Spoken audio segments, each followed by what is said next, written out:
right, well, thanks for joining us here on Money TV as we mark the beginning of our 13th year on television, and we have you to thank for that, for watching us all these years. So again, thank you very much.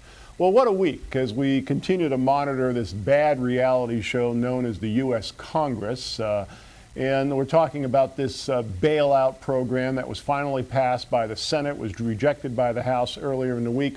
But, you know, it's being called a financial stimulus program. It's being called a financial rescue program. It's being called a bailout. And I think it really depends on from whose perspective you're looking at it. If you're the people that are receiving the money, well, it's a financial stimulus package.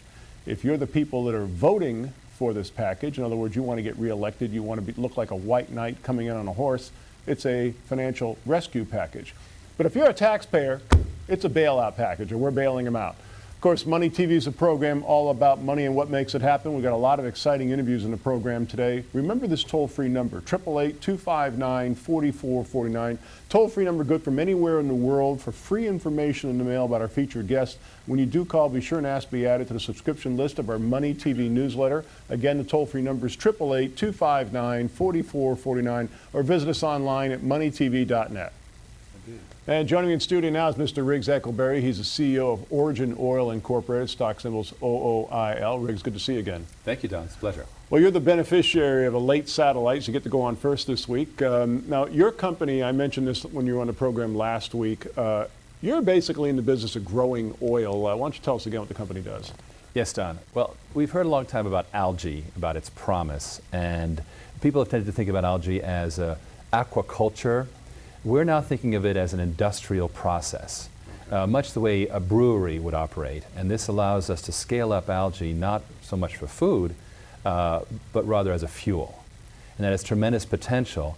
The issues are that technology is needed, and we're the technology company that hopes to solve that technology challenge. And of course, we're talking about biofuels, and of course, corn has gotten a bad rap lately because it's being used for biofuel, and a lot of people are blaming food shortages and high food prices on that. There's not a lot of people running around eating algae right now. That's exactly right. Although I must say that if we reduce the price of algae as a fuel, it will likely gain acceptance as a food down the road. And that's a wonderful vision, but we're very much focused on its potential as a fuel.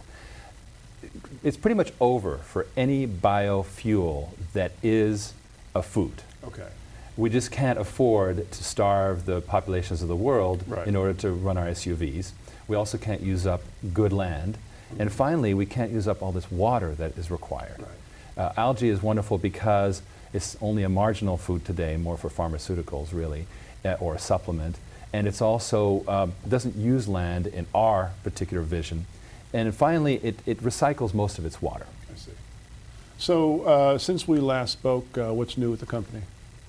Very exciting, Don. We just announced yesterday that we received a major praise from a key algae researcher in Tokyo, a university near Tokyo called Tsukuba University, and Professor Takaaki Maekawa, who is Professor Emeritus in the institute that deals with the algae studies, reviewed our numbers for production, and he found them to be in the range required for viability and return on investment. Now, you know, when people are watching us talk about this and they think of the amazing appetite that just in the United States that we have for oil products, and let's speak specifically about fuels, is it feasible? And we should tell them, is it feasible that enough algae can be produced to create the oil products that we need? That's a very good point. Imagine, if you will, a cubic mile of petroleum. Mm-hmm. A cubic mile. That's what the world uses every single day. Wow. That's a vast amount. A vast amount. So it's a vast challenge. And as you may know, Google just announced a multi-trillion-dollar program to try and wean us off fossil fuels by 2030. Mm-hmm. They're aware of that challenge as well. Now, how can we make it happen with a biofuel? And I think it's because we can't just think of this as a rollout. We're going to roll out these plants from, you know, Adams Boulevard in Los Angeles and over time, because we'll be, you know, done. Of course. Long before we get out there. What we do instead is, our vision is a technology licensing model that gets the knowledge out there to partners in all the different countries of the world, and also with all the specialized applications, so that I call it mushrooms after the rain. If you can get instant adoption all over the world, what the first Bush called 1,000 points of light, remember that? Well, it's the same kind of idea, is to instantly activate all this activity worldwide, and you get this simultaneous thing that we saw with the internet where everybody's adopting it all at once. And this is why I was really brought onto this company, is because I know that process very well, and we're strong believers that's how we're going to solve this, this whole bioenergy challenge. Almost out of time, but I just want to ask you to peer into a crystal ball for a moment. In how many years could you envision a number of algae cultivation plants propping up all over the world? That's a very good point. And I talk about mushrooms, but there are physical limitations. Next year, we'll be experimenting with the entry-level pilot units.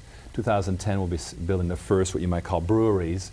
And in the 2 or 3 years following, we hope to see a massive increase in this number by us sponsoring and facilitating others doing it. Again, Origin Oil, OOIL, cultivating algae to create oil. Riggs, is such a fascinating technology. Looking forward to continuing the updates as we watch your company. Thanks for joining us. Thanks again, Don.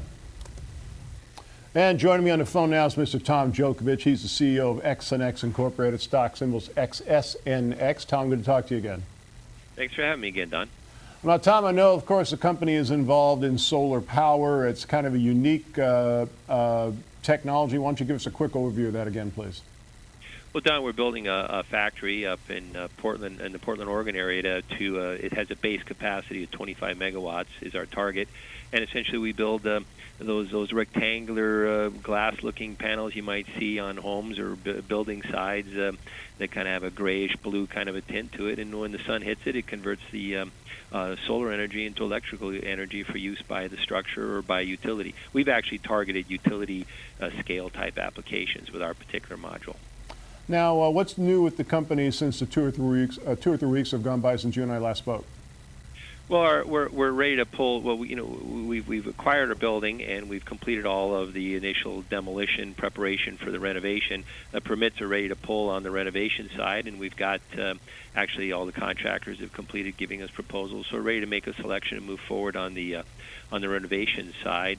So that's moving along well. Most of our staff is out on I guess you might say a Southwest and East Coast road trip right now, because I think I've advised our investors that monthly we do on-site visits with all our vendors for the various different system components that we're having manufactured that comprise our proprietary system. And so they're on site right now. It's various different vendors. They have been since Monday, and they will be through this coming Saturday. So that's what's going on with the build out of the facility so far. Things are looking very well for us there.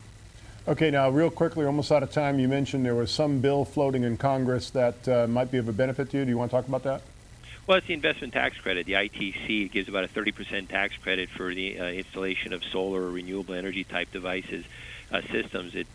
It's something that's tied to this new bill that the Senate just passed. We're hoping the House passes it. If it passes, it's great news for us. If it doesn't pass, we've kind of positioned ourselves well because, addressing the utility scale market right now, the ITC doesn't apply to most utility applications or utility installations. So we think we're fitting ourselves in a pretty good niche, regardless if the ITC passes. But obviously, we're behind, supported 100%. We hope, obviously, that the House does the right thing and passes it as well. Tom Djokovic, XNX, again, XSNX. Tom, thanks for the update. Hey, thanks, Don. Talk to you soon. Take care.